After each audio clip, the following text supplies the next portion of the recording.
Wakati watu wengi walimfahamu kama mchungaji, watu wa Zanzibar walimuita kwa jina tofauti kabisa, daktari.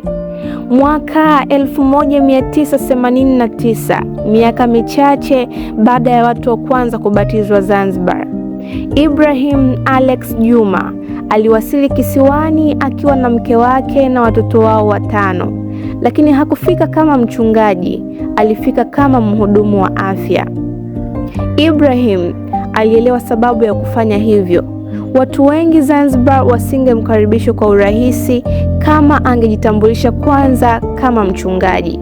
Hivyo Mungu akafungua njia kupitia huduma ya afya. Ingawa hakuwa daktari kitaaluma, alikuwa amejifunza kanuni nyingi za afya. Alikuwa amewasaidia watu kuacha sigara, kuacha pombe na kuishi maisha yenye afya bora. Alipoanza kufanya kazi pamoja na Daktari Josia katika zahanati ya Waadventista Zanzibar, alianza kutembelea maeneo mbalimbali ya kisiwa akifundisha afya na kuwasaidia watu. Siku moja alikutana na mhudumu wa mapokezi katika hoteli aliyekuwa akivuta sigara nyingi mfululizo. Ibrahim akamwambia, "Naweza kukusaidia kuacha?" Akamwombea, akampa ushauri na kumtia moyo.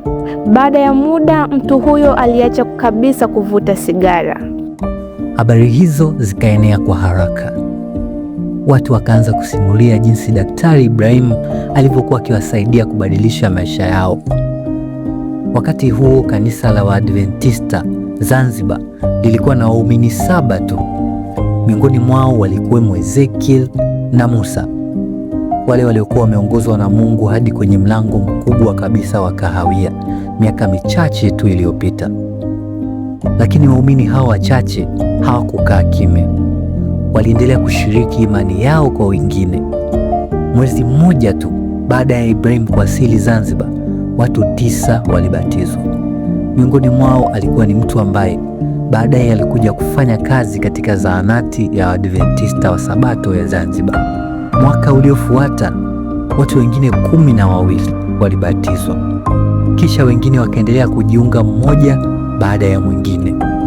Kilichoanza na waumini 7 tu kilianza kukua pole pole kwa uwezo wa Mungu. Leo kazi ya utume Zanzibar inaendelea kushuhudia matunda ya mbegu zilizopandwa miaka mingi iliyopita kupitia huduma ya afya, maombi na ushuhuda wa watu wa kawaida.